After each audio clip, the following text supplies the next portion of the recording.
한국 여자들은 나를 보고 침을 질질 흘릴 거야. 왜냐면 한국 남자들은 전부 난쟁이들이기 때문이지. 키도 작고 못생겼잖아.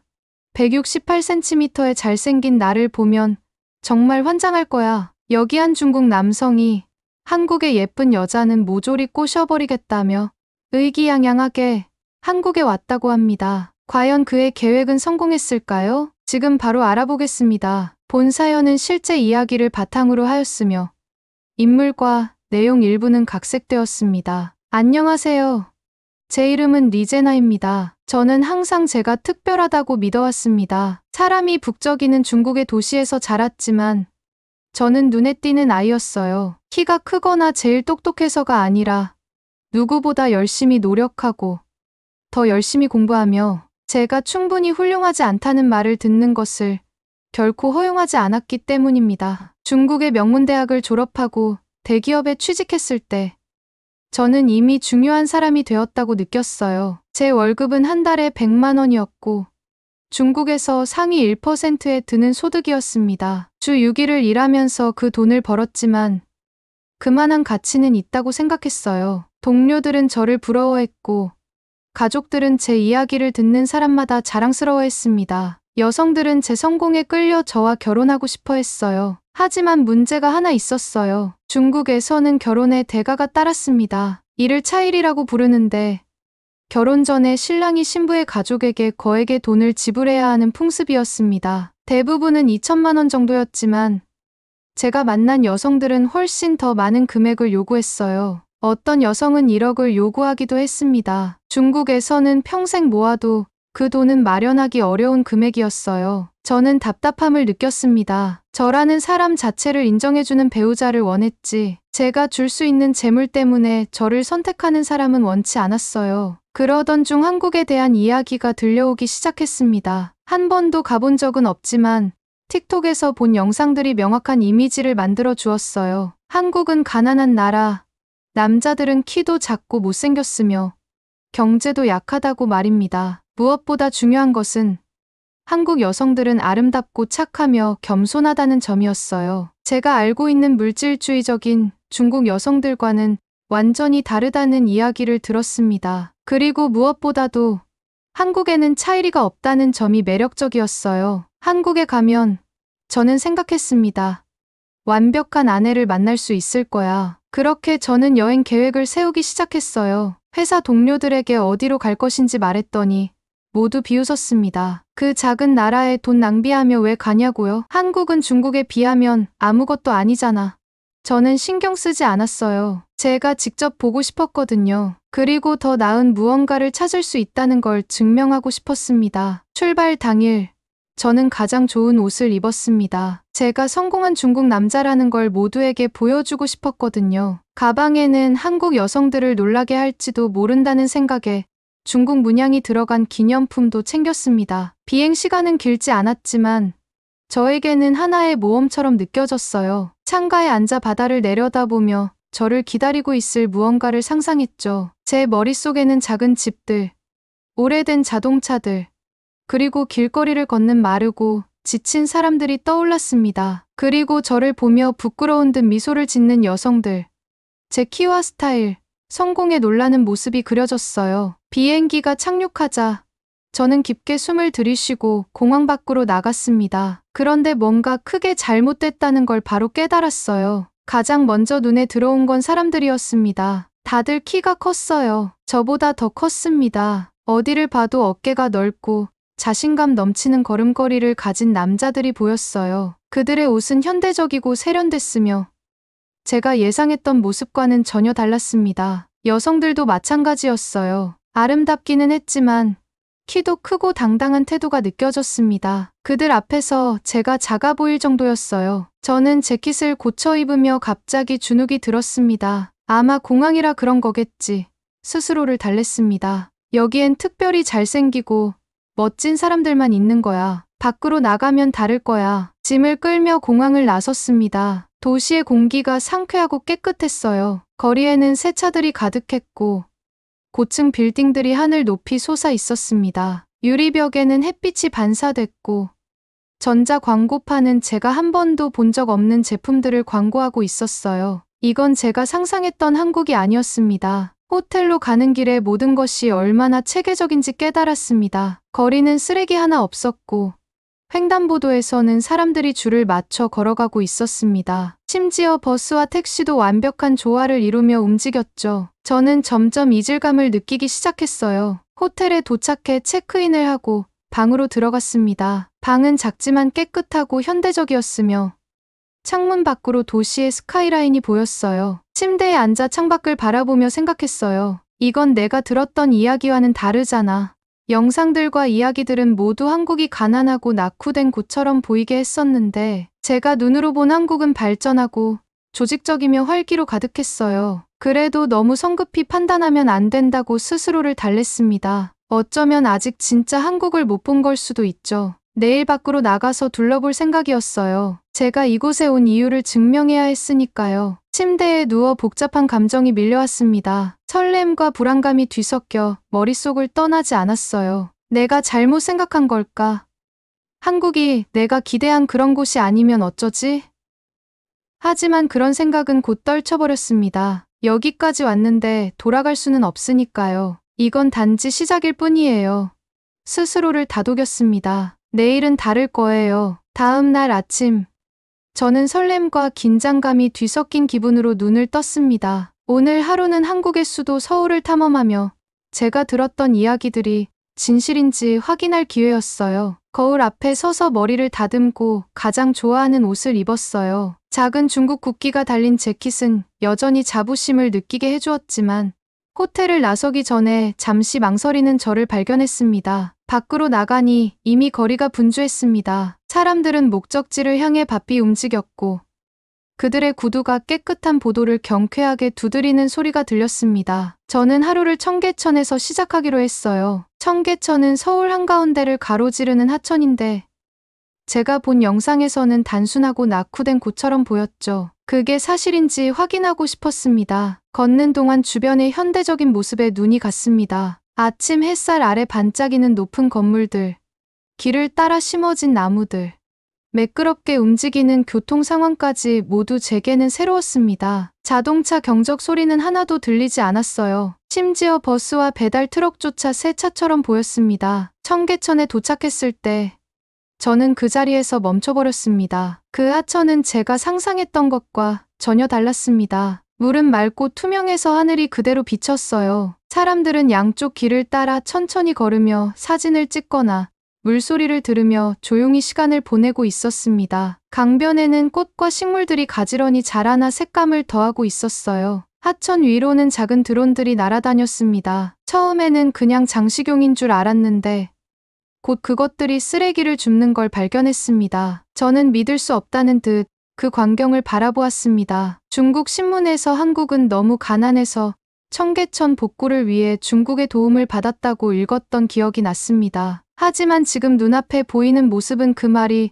도저히 사실일 수 없게 만들었어요. 모든 것이 너무 완벽하고 너무 첨단적이었습니다. 저는 하천을 따라 걸으며 발걸음 소리에 귀를 기울였습니다. 공기가 맑았고 심지어 물속에서는 물고기들이 헤엄치는 모습도 보였어요. 중국에서는 이런 하천이 보통 더럽고 쓰레기로 가득했죠. 그런데 여기서는 자연이 도시 속으로 들어와 세심히 관리되고 있는 느낌을 받았습니다. 걷는 도중 저는 젊은이들이 한국어로 대화하는 소리를 들었어요. 그들의 목소리는 밝았고 웃음소리가 물소리를 넘어 제 귀에 들어왔습니다. 그들의 옷차림은 제가 잡지에서만 보던 세련된 스타일이었어요. 그 모습을 보니 제 자신이 작아 보이는 것 같았습니다. 문득 제 계획이 떠올랐습니다. 저는 도시를 감상하러 온 것이 아니었죠. 한국 여성들을 만나기 위해 여기에 온 거였어요. 저는 초점을 잃지 말아야겠다고 다짐했습니다. 좀 더 자신감을 얻은 저는 청계천을 떠나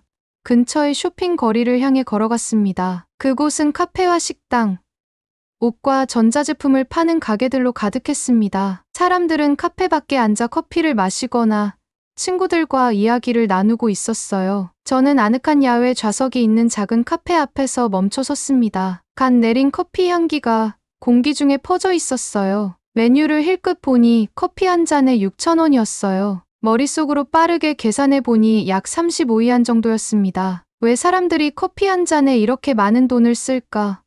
저는 생각했습니다. 중국에서는 그 돈이면 한 끼 식사를 충분히 할 수 있거든요. 그런데 여기 사람들은 전혀 개의치 않는 것 같았어요. 심지어 젊은 학생들조차 비싼 카페에서 커피를 마시는데 주저함이 없어 보였습니다. 저도 안으로 들어가 음료를 주문하기로 했습니다. 카페는 깨끗하고 현대적이었으며 배경음악이 은은하게 흐르고 있었습니다. 바리스타는 저를 보며 정중하게 미소를 짓고 주문을 받아주었어요. 음료를 기다리는 동안 주변을 둘러보니 사람들은 노트북을 치거나 휴대폰을 스크롤하고 있었습니다. 음료가 준비되자 저는 컵을 들고 밖으로 나가 작은 테이블에 앉았습니다. 한 모금 마셨을 때 부드럽고 풍부한 맛이 제 입을 놀라게 했습니다. 지금까지 마셔본 커피 중 가장 맛있다고 느꼈어요. 그러나 주변 사람들을 보면서 저는 어딘가 어울리지 않는다는 생각을 떨칠 수 없었습니다. 커피를 마시고 난 뒤 저는 도시의 또 다른 지역으로 가보기로 했어요. 제가 읽은 기사에서 강남이라는 첨단 지역이 떠올랐습니다. 그곳은 부유함과 현대적 모습으로 유명하다고 했어요. 한국이 어떤 나라인지 더 잘 이해할 수 있을 거라 생각했습니다. 지하철역은 다음 목적지였습니다. 저는 그렇게 깨끗하고 체계적인 대중교통 시스템은 처음 봤어요. 역은 밝게 조명되어 있었고 여러 언어로 된 표지판 덕분에 길 찾기가 쉬웠습니다. 표를 구매하고 군중을 따라 플랫폼으로 갔습니다. 기차를 기다리면서 뭔가 낯선 광경이 보였습니다. 사람들이 줄을 맞춰 서서 문이 열리기를 기다리고 있었습니다. 아무도 밀거나 떠밀지 않았어요. 기차가 도착하자 승객들은 내리는 사람들을 먼저 기다린 뒤에야 차례로 탑승했습니다. 기차 안은 쾌적했고 에어컨도 적당했습니다. 저는 주위를 둘러보며 젊은 사람들, 가족들, 심지어 나이 든 승객들이 조용히 앉아 있거나 서 있는 모습을 보았어요. 아무도 소란을 피우거나 불편을 주는 사람이 없었습니다. 기차가 움직이는 동안 저는 창밖의 풍경을 바라보며 제 고향의 지하철과 비교하지 않을 수 없었어요. 고향에서는 매일같이 과밀과 소음에 시달리곤 했으니까요. 중간쯤 갔을 때 한 노인이 문 옆에 서 있는 것을 보았습니다. 젊은 남자가 아무 생각 없이 자리에서 일어나 그녀에게 자리를 내주었어요. 노인은 미소를 지으며 살짝 고개를 숙였고 젊은 남자는 아무런 대가를 기대하지 않는 듯 보였습니다. 그 작은 친절을 보며 저는 묘한 존경심을 느꼈습니다. 중국에서는 이런 모습을 보기 힘들었어요. 사람들은 각자의 문제에 집중하느라 다른 사람을 신경 쓸 여유가 없었거든요. 강남에 도착했을 때 그곳은 제가 기대했던 것보다 훨씬 더 놀라웠습니다. 거리는 명품 매장과 고층 빌딩들로 가득했고 영화에서나 보던 고급차들이 지나가고 있었어요. 거리를 걸으며 모든 것을 흡수하려고 애썼습니다. 마치 다른 세계에 발을 들인 것처럼 모든 것이 반짝이고 완벽해 보였어요. 하지만 시간이 지날수록 어딘가 불안한 기분이 들기 시작했습니다. 이건 제가 들었던 한국의 모습이 아니었어요. 이 나라는 가난하거나 낙후된 곳이 아니었습니다. 부유하고 발전했으며 사람들이 편안하고 행복하게 사는 듯 보였습니다. 처음으로 저는 제가 틀렸을 수도 있다는 생각을 했어요. 혹시 제가 믿어왔던 한국에 대한 모든 것이 거짓이었을까요? 그 생각은 호텔로 돌아가는 내내 머릿속을 떠나지 않았습니다. 해가 지며 도시의 불빛들이 하나둘 켜지기 시작했어요. 저는 경외감과 혼란스러움이 뒤섞인 감정을 느꼈습니다. 인정하고 싶지 않았지만 제 한국 여행이 제가 기대했던 것과는 전혀 다를 거라는 사실을 점점 깨달아가고 있었습니다. 다음 날 아침, 저는 일찍 일어나 서울을 더 둘러볼 준비를 마쳤습니다. 한국에 대해 들었던 이야기가 점점 의심스러워지고 있었지만 제 기대에 부합하는 무언가를 찾으려는 의지는 꺾이지 않았어요. 제 계획을 포기할 준비는 되어 있지 않았습니다. 분명 이 도시 어딘가에는 저를 인정해줄 여성이 있을 거라고 믿었어요. 최소한 제가 버는 돈과 제공할 수 있는 삶의 매력을 느낄 사람은 있을 거라 생각했습니다. 저는 지역 문화를 좀 더 체험해보고 누군가를 만날 기회도 찾아보기로 했습니다. 거리를 걷다 보니 근처에 편의점이 눈에 띄었어요. 밝은 조명과 다채로운 상품들이 저를 끌어당겼습니다. 중국의 편의점은 종종 혼잡하고 정신없지만 이곳은 깔끔하고 친근한 분위기였어요. 저는 안으로 들어갔고 시원한 공기가 저를 반겼습니다. 매장은 반짝반짝 깨끗했고 선반의 모든 물건이 완벽히 정돈되어 있었어요. 통로를 돌아다니다가 카운터 뒤에 있는 한 젊은 여성을 발견했습니다. 그녀는 키가 크고 피부가 맑았으며 우아한 분위기가 눈을 뗄 수 없게 만들었어요. 저 여자는 정말 다시는 안 올 기회야. 저는 생각했습니다. 냉장고에서 음료를 하나 집어들고 카운터로 향했어요. 음료를 올려놓으며 자신감 넘치는 태도를 보이려 했습니다. 성공한 남자인 제 모습을 강조하고 싶었어요. 재킷을 정리하며 가벼운 미소를 지어 보였습니다. 가까이에서 본 그녀는 더욱 아름다웠습니다. 그녀의 동작은 차분하고 능숙했으며 음료를 스캔하고 가격을 알려주는 목소리는 부드럽지만 분명했어요. 저는 현금을 건네며 바로 나가지 않고 잠시 더 머물렀습니다. 저는 이런 상황을 준비해 왔습니다. 한국 여성들이 중국 문화를 존경하고 중국 남성에게 매력을 느낀다는 이야기를 들었기 때문이에요. 그녀가 제 자신감에 감탄할 거라고 확신했습니다. 저는 대화를 시도하기로 했습니다. 너무 부담스럽지 않게 하려고 제가 중국에서 왔다는 이야기를 꺼냈어요. 제 직업과 월급, 그리고 제 나라를 대표하게 된 자부심에 대해서도 말했습니다. 그러나 놀랍게도 그녀의 표정은 변하지 않았습니다. 그녀는 정중히 고개를 끄덕였지만 별다른 감흥이 없어 보였어요. 저는 어색한 기분으로 그녀의 반응을 기다렸지만 그녀는 휴대폰을 집어들어 화면을 들여다보기 시작했습니다. 아마 바쁜 것 같아 보였기에 저는 서둘러 자리를 비우고 가게를 나왔어요. 밖으로 나와 보니 부끄러운 마음이 밀려왔습니다. 그녀가 감동하거나 관심을 보이길 기대했는데 그녀는 제가 있는지 없는지도 모르는 듯했어요. 아마 그녀가 부끄러워서 그런 거겠지.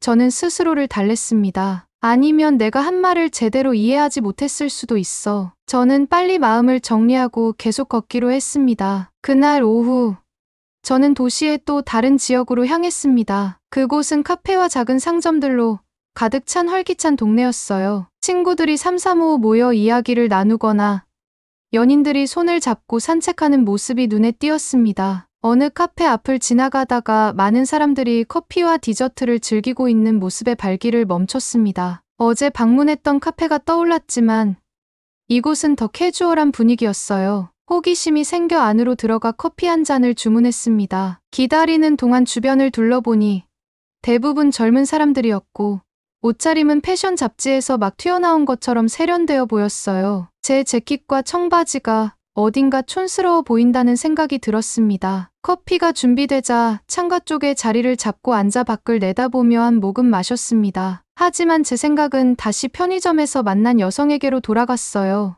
왜 그녀는 제가 기대했던 반응을 보이지 않았을까요? 제가 뭔가 잘못 말했을까요? 생각하면 할수록 제가 한국에 대해 알고 있는 것이 얼마나 적은지 깨닫게 되었습니다. 이곳 사람들은 고군분투하거나 절박해 보이지 않았습니다. 오히려 자신감 넘치고 성공적이며 제가 이해하지 못하는 방식으로 삶을 즐기고 있었습니다. 저는 한 곳을 더 들른 뒤 호텔로 돌아가기로 했습니다. 지하철역에 도착했을 때는 사람들이 많았지만 모든 것이 질서정연했어요. 사람들은 줄을 맞춰 기차를 기다리고 있었고 분위기는 혼잡한 러시아어에도 불구하고 차분했습니다. 기차가 도착하자 교복을 입은 학생들이 웃고 떠들며 내렸습니다. 그중 한 명이 제게 실수로 부딪혔고 곧바로 고개를 숙이며 사과하고 친구들을 따라 뛰어갔습니다. 기차에 올라 문 근처에 자리를 잡고 서 있었습니다. 기차가 부드럽게 움직이는 동안 저는 다른 승객들을 관찰했어요. 어떤 사람은 책을 읽고 어떤 사람은 핸드폰을 보고 또 다른 사람들은 창밖을 조용히 응시하고 있었습니다. 그 순간 한 젊은 여성이 옆에 서 있던 나이 든 남성에게 자리를 양보하는 모습이 보였습니다. 그는 웃으며 고맙다는 말을 건넸고 그녀는 아무런 대가를 기대하지 않는 듯 조용히 서 있었습니다. 그 작은 행동이 이상하게도 제 마음에 남았습니다. 중국에서는 이런 광경을 자주 볼 수 없었어요. 사람들은 각자 자신의 문제에만 신경 쓰기 바빴으니까요. 호텔로 돌아와 침대 가장자리에 앉아 창밖을 바라보았습니다. 도시의 불빛이 반짝이고 있었지만 처음 도착했을 때처럼 저를 설레게 하지는 못했어요. 처음으로 저는 제가 모든 것을 잘못 알고 있었을지도 모른다는 생각을 했습니다. 어쩌면 한국은 제가 상상했던 쉬운 곳이 아니었어요. 어쩌면 이곳의 여성들은 제가 좋은 직업과 괜찮은 월급이 있다는 이유만으로 저에게 매력을 느끼지 않을지도 몰랐습니다. 편의점에서 만난 여성이 다시 떠올랐습니다. 그녀의 차분한 표정과 정중한 태도가 머릿속을 맴돌았어요. 그녀는 무례하거나 날 무시하지 않았습니다. 단지 저를 특별히 다르지 않게 대했을 뿐이었죠. 이건 제게 하나의 교훈이었습니다. 저는 이곳에서 인정받을 거라고 생각했지만 지금까지 아무도 감동한 사람은 없었어요. 깊게 숨을 내쉬며 내일 다시 시도해보자고 스스로를 다독였습니다. 아직 시간을 더 들여볼 여유는 있었으니까요. 하지만 마음 한구석에서는 제가 예상했던 것보다 훨씬 더 낯선 곳에 와 있다는 사실을 떨쳐낼 수 없었습니다. 잠자리에 들며 도시의 소음이 어딘가 더 고요하게 느껴졌습니다. 한국에 온 이후 처음으로 제 머릿속에 의심이 자리 잡기 시작했어요. 문제는 한국이 아니라 어쩌면 저 자신일지도 모른다는 생각이요. 다음 날, 저는 다시 자신감을 되찾기 위해 더 많은 곳을 돌아다니기로 했습니다. 이번에는 지역 주민들과 관광객들이 섞여 있는 인기 있는 쇼핑 지역으로 가기로 계획했어요. 그곳에 가면 다시 한번 누군가와 좋은 인상을 남길 기회를 얻을지도 모른다고 생각했습니다. 이번엔 꼭 더 나은 모습을 보여주겠다고 다짐했습니다. 도착했을 때 거리는 이미 사람들로 북적거리고 있었습니다. 양옆으로 늘어선 상점들에는 형형색색의 옷, 전자제품, 기타 상품들이 진열되어 있었고 사람들은 가방을 들고 친구들과 대화를 나누며 가게 안팎을 오갔어요. 달콤하면서도 짭짤한 길거리 음식 냄새가 공기를 가득 채웠고 제 배에서 꼬르륵 소리가 났습니다. 저는 인파를 살피며 말을 걸 사람을 찾기 시작했어요. 어디를 봐도 사람들이 쇼핑하거나 사진을 찍느라 바빠 보였습니다. 저는 그들 사이에서 자연스러워지려고 노력했지만 어딘가 제가 눈에 띄는 것 같은 기분을 떨칠 수 없었습니다. 결국 저는 한 옷가게 앞에 멈춰 섰습니다. 창에 진열된 마네킹들은 제 가방 안에 있는 어떤 옷보다 훨씬 고급스러워 보이는 세련된 옷을 입고 있었어요. 안으로 들어가야 할지 망설였지만 결국 용기를 내서 들어갔습니다. 매장은 밝고 깔끔하게 정돈되어 있었고 옷들은 색깔과 스타일에 따라 정리되어 있었습니다. 배경에서는 잔잔한 음악이 흐르고 있었고 몇몇 손님들이 진열대를 둘러보고 있었습니다. 그때 한 젊은 여직원이 다가와 정중하게 미소를 지으며 말했습니다. 도와드릴까요? 그녀는 한국어로 물었어요. 저는 순간 얼어붙었습니다. 그녀의 목소리는 친절했지만 표정은 따뜻하다기보다는 단순히 직업적인 태도였어요. 그녀는 저에게 특별한 관심을 보이는 것이 아니라 그저 자신의 일을 하고 있는 것 같았습니다. 저는 근처에 있는 재킷을 가리키며 자신 있는 척하려고 노력했어요. 그녀는 고개를 끄덕이며 그 재킷을 건네주었습니다. 옷감은 부드럽고 고급스러워 보였어요. 하지만 가격표를 본 순간 제 속이 울렁거렸습니다. 제 월급의 절반이 넘는 금액이었거든요. 저는 재킷을 잠시 살펴보는 척하다가 그녀에게 다시 돌려주며 감사합니다 라고 말한 뒤 서둘러 가게를 나왔습니다. 밖으로 나와 벽에 기대어 깊은 숨을 내쉬었습니다. 저는 또다시 작아진 기분이 들었어요. 카페에서도, 지하철에서도, 그리고 이제 이곳에서도 마찬가지였습니다. 이곳의 모든 것이 저와는 너무 동떨어져 보였어요. 너무 비싸고, 너무 발전되었고, 너무나도 제가 익숙한 것과는 달랐습니다. 저는 그 감정을 떨쳐내려 노력하며 계속 걸었습니다. 길가에 작은 편의점이 보였고, 저는 잠시 들러 음료를 사기로 했습니다. 편의점의 구조는 제가 전에 방문했던 곳과 비슷했습니다. 깔끔하고 정돈된 모습에 환영받는 기분이 들었어요. 진열대를 구경하던 중 카운터에서 젊은 남성과 여성이 대화를 나누며 웃고 있는 모습이 눈에 들어왔습니다. 그 남성은 키가 크고 잘 차려입었으며 그의 양복은 완벽하게 몸에 맞춰져 있었습니다. 그와 함께 있던 여성은 단순하지만 우아한 드레스를 입고 있었어요. 그 둘은 마치 잡지에서 튀어나온 사람들 같았습니다. 그들이 편의점을 떠나는 모습을 보며 저는 묘한 질투심을 느꼈습니다. 그는 단순히 저보다 키가 클 뿐만 아니라 더 자신감 있고 더 성공적이고 모든 면에서 저보다 더 나은 사람처럼 보였어요. 왜 저 사람이 내가 될 수 없는 걸까?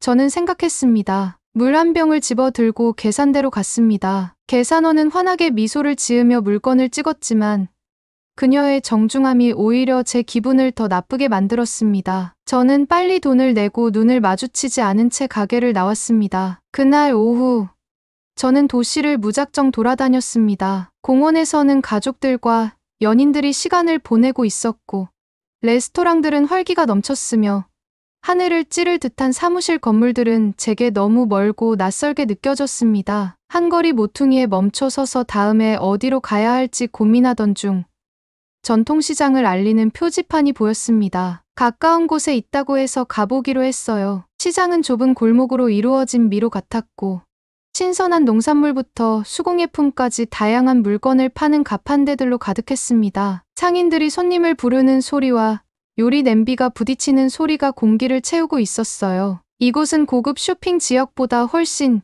더 편안하게 느껴졌습니다. 시장 특유의 활기찬 분위기와 노릇하게 구워지는 음식 냄새가 고향을 떠올리게 했어요. 저는 만두를 파는 한 가판대 앞에 멈춰 섰습니다. 상인은 연세가 있어 보이는 여성분이었고 그녀는 미소를 지으며 시식해 보라고 권했습니다. 한 입 베어 물었을 때 따뜻하고 풍부한 맛이 제 걱정을 잠시 잊게 만들었어요. 저는 작은 봉지에 담긴 만두를 사서 계속 시장을 둘러보았습니다. 이곳은 쇼핑 지역과는 다르게 사람들이 여유롭게 움직였고 상인들과 대화를 나누며 시간을 보내고 있었어요. 그날 처음으로 저는 약간의 안정감을 느꼈습니다. 하지만 오후가 지나면서 다시 불편한 감정이 밀려왔습니다. 주변 사람들과 저를 계속 비교하게 되었어요. 여기 사람들 모두가 자신감 있고 자신을 자랑스럽게 여기는 듯했습니다. 심지어 시장에서도 그들은 당당하고 목표가 있는 사람들처럼 보였어요.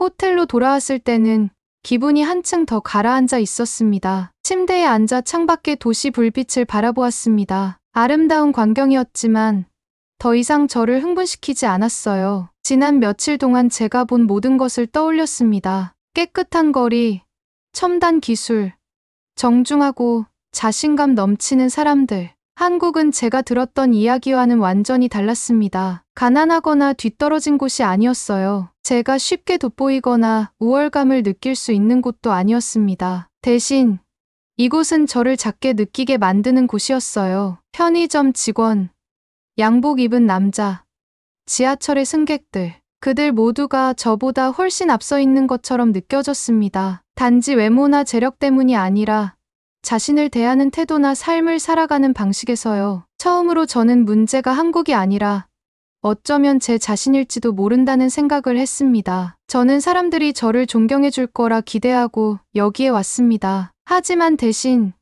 저는 보이지 않는 사람이 된 듯한 기분이었어요. 제가 가진 직업과 월급이 저를 특별하게 만든다고 믿었지만 이곳에서는 평범하거나 어쩌면 그 이하로 보일 뿐이었어요. 이 깨달음은 쓰라렸지만 부정할 수 없는 진실이었습니다. 침대에 누우며 제가 기대했던 한국과 제가 생각했던 제 자신이 모두 틀렸을지도 모른다는 생각을 떨칠 수 없었습니다. 처음으로 저는 진정으로 겸손함을 느꼈습니다. 그리고 그걸 어떻게 받아들여야 할지 알 수 없었습니다. 오늘의 이야기는 여기까지였습니다. 오늘도 긴 시간 시청해 주셔서 진심으로 감사드립니다. 영상이 즐거우셨다면 구독, 좋아요, 알림 설정 부탁드려요. 여러분의 소중한 클릭 한 번이 큰 힘이 됩니다. 사랑하는 시청자 여러분, 오늘도 행복하고 좋은 하루 되시길 바랍니다.